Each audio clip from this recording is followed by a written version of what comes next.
Nanou Rousseau, une femme engagée auprès d'autres femmes pour la justice et la paix. Dans ces terres brûlées, les cycles de haine et de violence ne doivent pas être une fatalité. Ils peuvent être brisés. Les actions d'autonomisation des femmes y sont fondamentales si l'on veut que s'opère une véritable transition entre une économie de guerre et une économie de paix.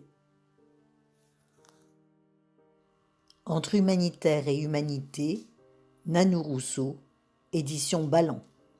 De guerres terribles qui ont bouleversé la vie de millions de personnes et à l'issue desquelles on n'entendait plus jamais ça. Mais le jamais a disparu, il est resté le plus de guerres, plus de crimes, plus de barbarie. 1993. Des rumeurs d'épuration ethnique massive nous parviennent. Nous avons quelques timides images du siège de Sarajevo et des conditions de vie de ses habitants sous les tirs des snipers. Les images des enfants, souvent chargés des approvisionnements et exposés aux balles, sont déchirantes.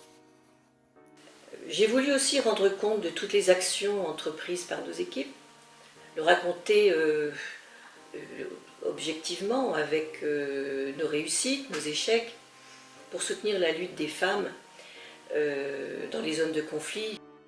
Du 2 au 4 novembre 2001, Mères pour la paix organise un congrès dont le titre « À l'aube du troisième millénaire, des femmes construisent des ponts de paix » marque une ambition pragmatique face aux dévastations engendrées par les guerres.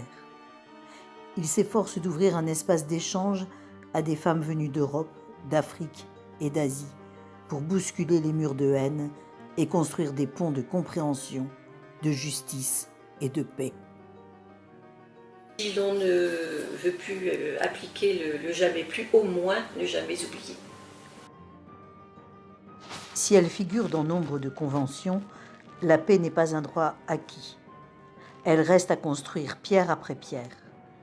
Mais l'édifice ne doit oublier ni porte, ni fenêtre, ni passerelle. Selon nos statuts, nous avons un rôle non négligeable de promotion de la paix.